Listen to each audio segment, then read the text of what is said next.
네, 2단원 우리가 알아보는 지역의 역사 마지막 시간입니다. 지금까지 배웠던 내용을 정리해보는 시간을 가져보도록 할 건데요.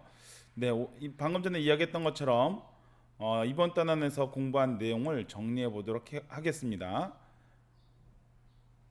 자, 우리가 이번 단원, 우리가 알아보는 지역의 역사 단원에서는 작은 소단원이 두 개가 있었어요. 첫 번째는 우리 지역의 문화유산이라는 소단원과 그리고 우리 지역의 역사적 인물이라고 하는 소단원으로 구성이 되어 있었습니다. 우리 지역의 문화유산에서는 우리 지역의 문화유산을 조사하는 방법을 알아보고요. 그리고 답사 계획을 세워보고 답사를 해보았습니다. 그리고 문화유산 소개 자료를 만들어 보고 마지막으로 우리 지역의 문화유산을 보호하려는 노력에 대해서 알아보았죠. 우리 지역의 역사적 인물 단원에서는 우리 지역의 역사적 인물에 대해서 조사를 해보았고요. 그리고 우리 지역의 역사적 인물을 소개하는 자료도 만들어 보았습니다. 우리 지역의 인물을 다양한 방법으로 소개해 보았죠. 자, 그러면은 지금 그 2단원에서 배웠던 내용을 간단하게 선생님이 정리를 하고 그다음 교과서 92쪽부터 문제를 풀어보면서 다시 정리를 해보도록 할게요. 자, 그럼 문화유산이 뭘까요? 문화유산이란 장래의 문화적 발전을 위해 다음 세대 또는 젊은 세대에게 계승, 이어준다는 거죠. 그리고 상속할 만한 가치가 있는 과학, 기술, 관습, 규범 따위의 민족사회 또는 잘못 났네. 인류사회의 문화적 소산, 정신적, 물질적 각종 문화재나 문화 양식을 모두 포함하는 것을 이야기합니다. 말이 좀 어렵죠? 자, 예를 들어보면 여러분들이 좀 더 쉽게 이해를 할 수가 있는데요. 문화유산에는 두 가지 종류가 있습니다. 어떤 게 있죠? 첫 번째는 유형 문화재, 그리고 두 번째는 무형 문화재 이렇게 나와 있습니다. 유형 문화재라고 하는 것은 이름과 같이 형태가 있는 문화재라는 거죠. 석탑, 건축물, 책과 같이 형태가 있는 것을 이야기를 합니다. 어떤 예가 있을까요? 불국사, 석굴암, 성덕대왕 신종과 같은 것들은 형태가 남아 있기 때문에 유형 문화재라고 할 수가 있습니다. 반면에 무형 문화재는 형태는 없는 거죠. 어떤 것들이 있을까요? 예를 들어서 강강술래라든지 판소리, 그리고 우리 그 부평 지역에 있는 문화유산인 두레놀이, 이와 같은 은율탈춤, 이런 것들은 형태는 없습니다. 형태는 없고 여러 가지 방법이라든지 기술과 같은 것들이 전해져 내려오고 또 우리 후손들에게 이어주어야 할 내용들인 것이죠. 이러한 것이 바로 무형 문화재입니다. 자, 오늘 교과서로 학습을 하기 전에 약속을 할 것이 있는데요. 동영상을 보면서 교과서에 정리를 하면 됩니다. 그리고 정리할 시간이 부족하다면 중간중간 동영상을 잠시 딱 멈춰주세요. 그리고 정리를 하고 이어서 보면 되겠습니다. 공부는 여러분들이 하는 것이죠. 여러분들이 스스로 학습을 할 수 있도록 하면 좋겠습니다. 자, 그러면은 교과서 92쪽입니다. 우리가 알아보는 지역의 역사단원에서 배운 내용을 정리해 보도록 합시다.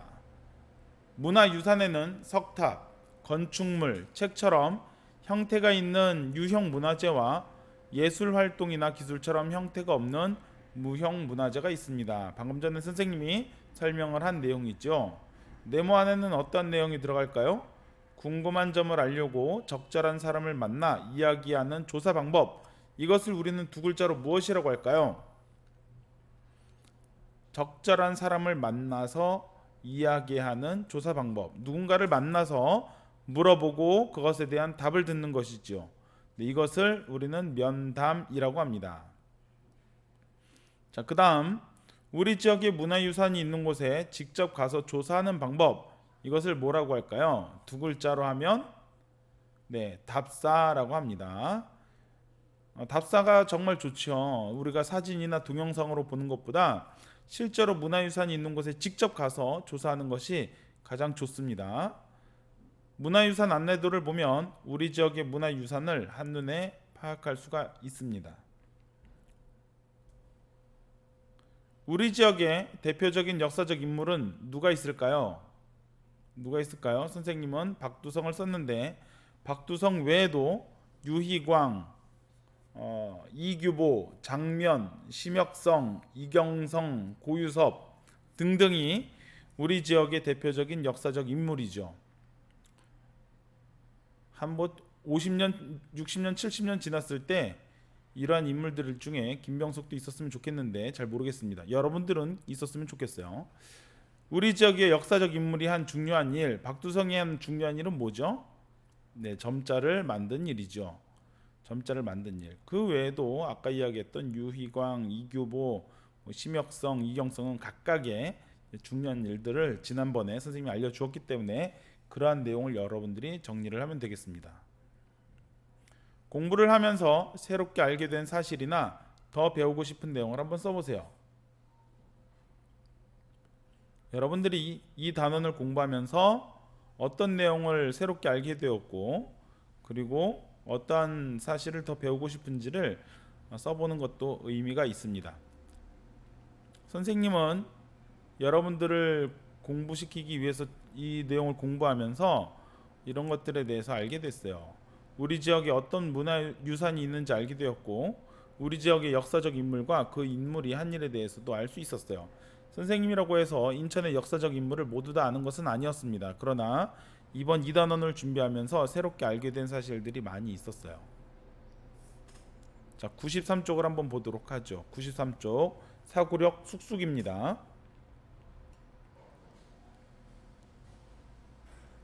다른 지역에 사는 친구들이 우리 집에 놀러 왔습니다. 친구들은 우리 지역의 문화유산과 역사적 인물에 관심이 많습니다. 친구들에게 우리 지역의 어떤 문화유산을 보여주면 좋을지 생각을 해봅시다. 그래서 친구들끼리 이야기를 하고 있죠. 우리 지역에 어떤 문화유산을 보면 좋을까? 이 지역에 전해 내려온 무형문화재를 보고 싶어. 이 지역의 역사적 인물이나 문화유산과 관련된 축제는 없을까? 우리 고장에도 축제가 여러 개가 있죠. 부평에는 풍물 축제가 있고요. 우리 동네에는 능어대 축제가 있습니다. 이 지역의 역사적 인물이 태어난 곳에 가보고 싶어. 의미 있죠. 옛날부터 전해 내려오는 오래된 건축물을 자세하게 살펴보고 싶어 라고 했네요. 자, 그럼 우리 지역을 대표하는 유형 문화재는 어떤 것이 있을까요? 여러분들 생각나는 것들 한번 써보세요. 우리 지역을 대표하는 유형 문화재는 어떤 것이 있을까요? 형태가 있는 것 굉장히 많이 있죠. 강화도에 가면 굉장히 다양한 문화재들이 많습니다. 강화도의 참성단, 강화동종, 강화고인돌, 노년포대, 원인제, 능어대지와 같이 여러 개의 유형 문화재가 있습니다. 선생님은 그 중에서 한 가지 강화동종만 써보도록 할게요. 물론 그 외에도 여러 가지가 많이 있습니다. 자, 우리 지역을 대표하는 무형 문화재는 어떤 것들이 있을까요? 여러분들 기억나는 것들이 있나요? 우리 지역을 대표하는 무형 문화재 어떤 게 있을까요? 탈을 쓰고 마당극을 하는 탈춤이 있는데 우리 고장에서는 은율 탈춤이라고 하는 것이 대표적인 무형 문화재이죠. 그 외에도 부평 지역에서 지금까지 계속 전해 내려오고 있는 두레놀이라는 것도 있습니다. 자, 그럼 우리 지역의 문화유산을 보려면 어디로 가는 것이 좋을까요? 선생님은 강화동종이라고 썼기 때문에 강화동종을 보기 위해서는 어디로 가는 것이 좋을까요? 강화 역사박물관이 되겠죠. 물론 꼭 여러분들은 이렇게 쓸 필요는 없습니다. 여러분들이 앞에 보고 싶었던 유형 문화재가 있는 장소로 이곳에 쓰면 되겠습니다. 선생님이 쓴 답들은 예시이기 때문에 꼭 그대로 쓸 필요는 없어요. 자, 그러면 이번에는 우리 지역을 대표하는 역사적 인물은 누가 있을까요? 한번 생각을 해볼까요? 우리 지역을 대표하는 역사적 인물 여러 명이 있는데 선생님은 박두성에 대해서 소개를 해주고 싶습니다. 다른 지역에 사는 친구들이 놀러 왔다면 그 역사적 인물과 관련된 장소는 어느 곳이 있을까요? 이 역사적 인물 박두성에 대해서 알고 싶다면 갈 만한 장소가 어디 있을까요? 어디가 있을까요? 네, 점자박물관이 있겠죠. 점자박물관.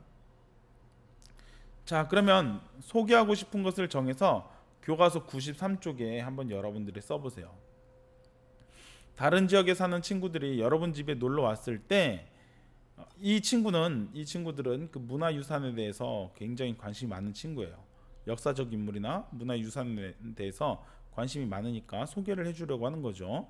어디에 데려갈 것인지, 그리고 그곳에 데려가고 싶은 이유는 무엇인지, 같이 볼 것은 무엇인지, 그 이유는 무엇인지를 한번 여러분들이 교과서 93쪽에다가 잘 정리를 했으면 좋겠습니다. 자, 잠시 동영상을 멈추고 여러분들이 정리를 한 다음에 이어서 94쪽을 보면 될 것 같아요. 자, 다 했다고 선생님이 믿고 94쪽을 보도록 하겠습니다. 지역의 문화유산과 관련된 옛 이야기죠. 지역의 문화유산에는 그것과 관련된 옛 이야기가 많이 있습니다. 다음 이야기를 읽고 지네 모양의 밧줄을 만들어 줄다리기를 하는 까닭이 무엇인지 한번 말해보도록 하죠. 자, 선생님이 본문을 한번 읽어보도록 할 테니까 여러분도 눈으로 읽어보면 좋을 것 같습니다. 기지시 줄다리기에 담긴 옛 이야기. 옛날 충청남도 당진의 어느 마을에 과거 시험만 보면 번번이 떨어지는 선비가 살았습니다. 과거 시험에 또 떨어진 선비는 울적한 마음을 달래려고 마을 뒷산에 올랐다가 천년 묵은 지네가 심술을 부려 마을에 재난이 자주 일어나고 자신도 과거 시험에 계속 떨어진다는 것을 알게 되었습니다. 어느 날 밤 선비의 꿈에 노인의 모습을 한 용이 나타나 대보름날 밤 12시에 죽은 나무에서 꽃이 피고 그 속에서 아가씨가 나오면 그 꽃에 불을 질러 꽃을 아가씨 입에 넣고 피하시오 라고 말했습니다. 다음날 선비가 산에 올라가 꿈속에서 노인이 시킨 대로 하자 발이 12개 달린 구렁이가 나타나 천년 묵은 지네를 무찔렀습니다. 그날 밤 선비의 꿈에 노인이 다시 나타나 그 지네는 죽었지만 암컷과 새끼들이 원수를 갚으려고 할 것이니 지네 모양으로 밧줄을 만들어 줄다리기를 하시오 라는 말을 하고 사라졌습니다. 꿈에서 깨어난 선비는 노인이 시킨 대로 지네 모양으로 줄을 만들고 마을 사람들을 모아 줄다리기를 했습니다. 그러자 마을에 다시 평화가 찾아왔다고 하네요. 이렇게 시작된 기지시 줄다리기는 국가 지정 무형 문화재로 지정되어 오늘날까지 이어지고 있습니다. 네. 의미 있는 내용이네요. 지금까지도 이 줄다리기 전통은 계속 이어지고 있다고 합니다. 자, 그러면 선생님이 낸 문제 한번 같이 풀어보도록 하죠. 기지시 줄다리기 이야기는 어느 지역에서 전해지고 있는 이야기죠? 네, 충청남도 당진시 송합읍에서 전해 내려오는 이야기입니다. 이 지역 사람들이 지네 모양의 밧줄을 만들어 줄다리기를 하는 까닭은 무엇인가요? 네, 죽은 지네의 암컷과 새끼들이 원수를 갚으려는 것을 막기 위해서 줄다리기를 하고 있는 거였죠. 자, 이것은 이제 그 충청도의 이야기인데 인천에는 이런 설화가 있을까요, 없을까요? 있을까요, 없을까요? 당연히 있겠죠. 여러분들 인천광역시 홈페이지에 들어가면요, 인천 소개 그리고 인천 역사 중에 인천 설화라고 하는 메뉴가 있습니다. 여기에 들어가면요, 지금 선생님 화면에 보이는 것처럼 100개가 넘는 이야기가 있어요. 100개가 넘는 인천 지역에서 내려오는 설화도 있고 실제로 있었던 이야기도 있습니다. 이곳에 들어가면요, 재밌는 이야기들이 정말 많아요. 여러분들 옛날 이야기 할머니한테 들었던 경험 있죠? 그런 이야기들이 이곳에 많이 있습니다. 귀신 이야기도 나오고요, 호랑이 이야기도 나옵니다. 재밌으니까 여러분들이 시간 있을 때 한번 읽어보도록 하세요. 여러분들이 살고 있는 인천 지역의 역사에 대해서 공부할 수 있는, 재미있게 공부할 수 있는 기회가 될 겁니다. 내용이 너무 많아서 선생님이 다 소개를 해주지 못하니까 여러분들이 한번 인천광역시 홈페이지에 들어가서 인천 지역의 설화를 한번 보도록 하세요. 자, 이번에는 95쪽입니다. 우리 지역의 역사적 인물이 한 일이 잘 드러나도록 위인전 표지를 한번 만들어 보도록 할 건데요. 자, 위인전의 표지를 보고 알 수 있는 내용은 무엇일까요? 그리고 역사적 인물이 한 일을 어떻게 알 수 있으며 표지에 들어가야 할 내용은 무엇인지 알아보도록 하죠. 자, 먼저 이 책 표지, 위인전인데 이 책 표지에 나와 있는 역사적인 인물은 누구죠? 누군가요? 그렇죠. 여러분들이 잘 알고 있는 것과 같이 유관순 열사입니다. 유관순 열사가 한 대표적인 일은 무엇이었을까요? 설마 모르는 사람이 있진 않겠죠. 네, 일제의 나라를 빼앗겼을 때 만세 운동에 앞장섰죠. 그러네.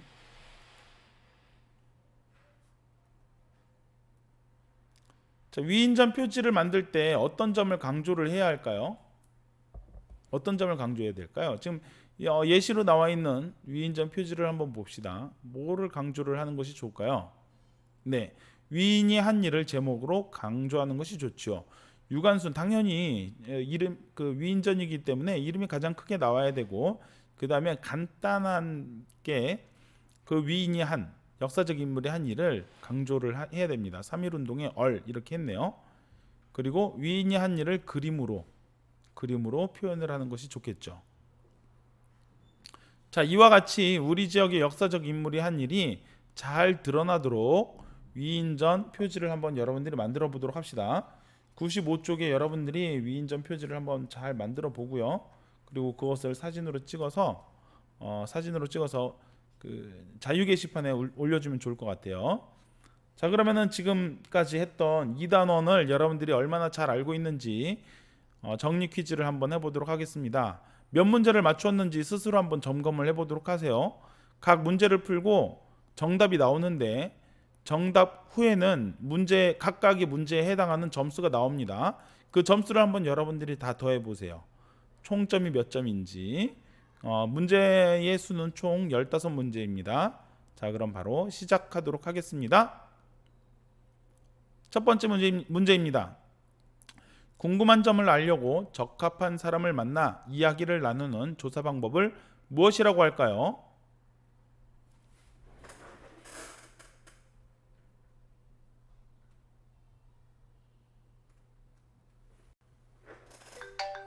네, 시간이 다 되었습니다. 정답을 확인해 볼까요? 정답은 면담이죠. 면담. 자, 이 문제를 맞춘 친구는 30점을 획득했습니다. 다음 문제입니다.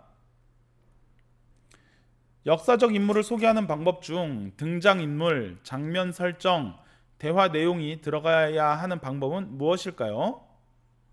자, 문제 한번 풀어보죠.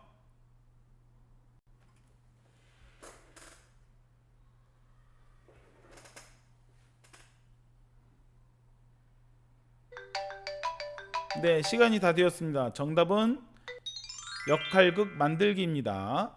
맞춘 친구는 역시 30점을 획득했습니다. 자, 세 번째 문제 가도록 하죠. 이번에는 객관식입니다. 문화유산 답사 계획서에 들어갈 내용으로 알맞지 않은 것은 무엇일까요? 1번 목적, 2번 장소, 3번 간식, 4번 날짜, 5번 준비물입니다. 알맞지 않은 것입니다.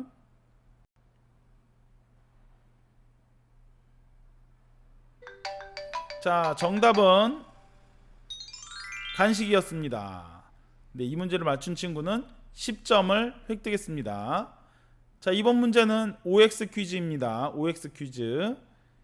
답사 장소에서 문화유산을 감상할 때는 전체적인 모습을 먼저 감상하고 여러 방향에서 자세하게 살펴보는 것이 좋다.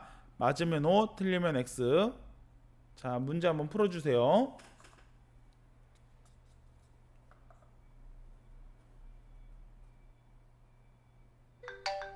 자, 정답은 O였습니다. 이 문제는 20점짜리 문제였습니다. 맞춘 친구는 20점을 획득했습니다. 다음 문제입니다. 우리 지역의 문화유산 중 석탑, 건축물, 책처럼 형태가 있는 문화재를 무엇이라고 할까요? 이거 선생님이 여러 번 강조를 했던 것이죠. 아마 틀린 사람이 없을 거라고 믿습니다. 네, 정답은 같이 한번 외쳐볼까요? 시작. 정답은 유형문화재. 50점짜리 문제였습니다. 자, 다음 문제 가보죠. 문화유산 답사를 마친 후에는 답사를 하면서 새롭게 알게 된 점, 더 알고 싶은 점, 느낀 점 등을 정리해서 땡땡 땡땡땡을 작성합니다. 무엇일까요? 무엇을 작성하는 것이 좋을까요? 네, 정답은 답사 보고서였습니다. 이 문제를 맞춘 친구는 70점을 획득했습니다. 70점. 자, 다음은 OX 문제입니다. 문화유산을 답사할 때는 아무 곳에서나 사진을 촬영해도 된다. 맞으면 O, 틀리면 X. 문화유산을 답사할 때는 아무 곳에서나 사진을 촬영해도 된다. 맞을까요? 틀릴까요? 정답은 X죠. 사진 촬영을 하면 되는 곳도 있지만 안 되는 곳에서는 조사할 대상을 그리거나 글로 써야 합니다. 20점짜리였습니다. 자, 다음 문제. 문화체험으로 역사적 인물과 관련된 문화유산을 직접 볼 수 있고 땅땅땅땅 땅땅땅께 역사적 인물에 대해 직접 자세히 들을 수도 있습니다. 동그라미에 들어가야 할 사람은 누구일까요?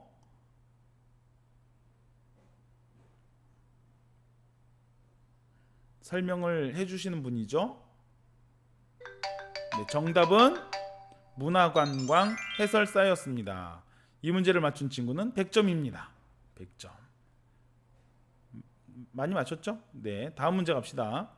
문화유산을 보호하기 위해 많은 사람이 땡땡땡 땡땡땡가 되어 다양한 방법으로 문화유산을 지키거나 문화유산 주변을 깨끗하게 청소할 수 있습니다.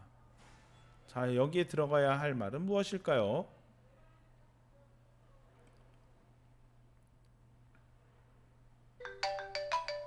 네, 정답은 문화재 지킴이었습니다. 맞춘 친구는 50점을 획득했습니다. 다음 문제 가죠. 우리 지역의 문화유산이나 역사적 인물을 찾아보기 위해 관련 기관이나 각 지역에 어디에서 검색하는 방법이 있을까요? 자, 세 글자입니다. 세 글자. 순 우리말입니다. 아마도 네 글자 생각하는 친구들이 많을 것 같은데요. 우리말로 하면 무엇이라고 할 수도 있을까요? 정답은 누리집이었습니다. 누리집. 네, 30점을 획득했습니다. 역사적 인물에 대해 조사하는 계획을 세우기 위해서 먼저 우리 지역의 역사적 인물을 생각하면 떠오르는 것들을 무엇으로 나타내 봐야 될까요? 세 글자입니다. 예전에 선생님이 박두성 가지고 했었던 것 같아요. 장영실로도 교과서에 나와 있죠. 정답은 주제망이었습니다. 30점을 30점을 획득했습니다. 맞추신 친구들은. 자, OX 퀴즈입니다. 답사 날짜를 정할 때는 문화유산을 볼 수 있는 날짜와 시간을 미리 알아봐야 한다. 맞으면 O, 틀리면 X. 문화유산을 볼 수 있는 날짜와 시간을 미리 알아봐야 될까요? 아니면 그럴 필요가 없을까요? 당연히 알아봐야 되겠죠. 정답은 O죠. O. 무형문화재의 경우 관람할 수 있는 시간이 정해져 있을 수도 있습니다. 자, 10점짜리 문제였습니다. 다음 문제입니다. 문화유산을 소개하는 안내도를 만들 때 제일 먼저 해야 할 일은 무엇일까요? 1번 자료 정리하기, 2번 문화유산 설명 글쓰기, 3번 백지도 준비하기, 4번 문화유산 사진 붙이기, 5번 주제 정하기. 과연 몇 번일까요?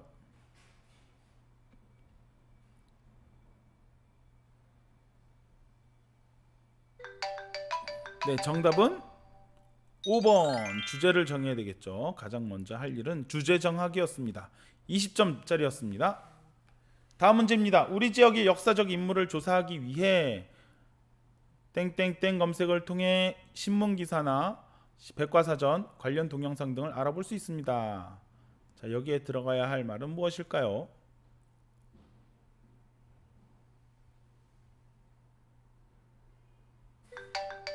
네, 정답은 인터넷이었습니다. 인터넷 검색을 통해서 알아볼 수가 있죠. 30점짜리 문제였습니다. 다음 문제 갑시다. OX 퀴즈입니다. 역사적 인물을 소개하는 자료를 만들 때는 역사적인 사실과 조금 다르더라도 재미가 있도록 만들어야 한다. 맞으면 O, 틀리면 X. 재미가 있도록 하기 위해서 사실과 조금 다르게 할 수 있다. 자, 그럼 될까요? 네, 정답은 X지요. 역사적 인물을 소개하는 자료를 만들 때는 인물의 일생과 업적이 잘 드러나게 만들어야 하며 역사적인 사실을 바탕으로 만들어야 합니다. 10점짜리였습니다. 자, 이렇게 15문제를 모두 다 풀어보았습니다. 여러분들 점수 다 합산해 보았나요? 지금 한번 합산해 보세요. 몇 점인지, 여러분들이 지금까지 획득한 점수가 모두 몇 점인지 한번 더해 보세요. 자, 여러분들의 점수가 500점에서부터 400점이면 실력이 최고입니다. 2단원 공부를 아주 참 잘했습니다. 3단원도 문제 없을 것 같아요. 200점부터 390점이다. 잘했습니다. 틀린 문제는 다시 교과서에서 한번 여러분들이 확인을 하도록 하세요. 0점부터 190점 사이다. 2단원을 다시 한번 살펴보는 시간을 꼭 가졌으면 좋겠습니다. 자, 다음 단원은요, 지역의 공공기관과 주민 참여 단원이 되겠습니다. 우리나라는 민주주의 국가죠. 민주국가죠. 국민이 주인이 되는 국가입니다. 이러기 위해선 국민이 주인이 되기 위해서는 주민 참여가 반드시 필요해야 되고, 주민 참여를 위해서는 공공기관이 또 존재해야 되겠죠. 이와 관련된 내용을 다음 단원에서는 공부를 하도록 하겠습니다. 자, 여러분들 2단원 지금까지 공부하느라 수고 많았습니다. 3단원도 즐겁게 참여를 했으면 좋겠습니다. 수고하셨어요.